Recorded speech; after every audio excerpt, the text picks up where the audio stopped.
Ayun, what's up, what's up? Nandito naman tayo sa General Auto Repair Shop. Ito ang come out ng Fortuner brand new pagkatapos ng ceramic. Tapos na ang ceramic ito, mga kapatid. Dalawa na, mga kaibigan, ang patong niya.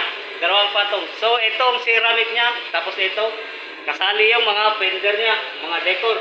Hanggat sa taas, kasali yan. Yung mga salamin. Yung mga salamin niya, kasali. Lahat ito. Itong mga handle niya, kasali yan.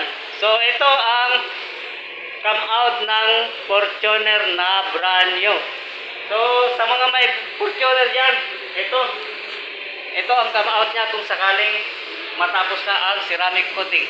Ito, yun. Di ba? Toyota yan. Toyota.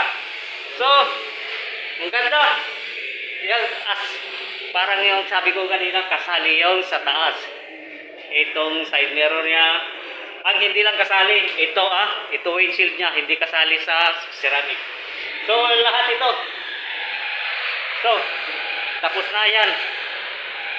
Pero tatlo. Mayroon pang isang ikot mamaya, mga kapatid. So, yan. Tapos na lahat. Hanggat dito. Pati gulong. Kasali yan na pakikintawin. Okay. Tapos na ang dalawang ikot. Tapos ng ceramic niya. Pero isa pa ang kulang mamaya pa. So, hanggat sa susunod, ito yung Jerry, Mang Felix. Magandang araw po.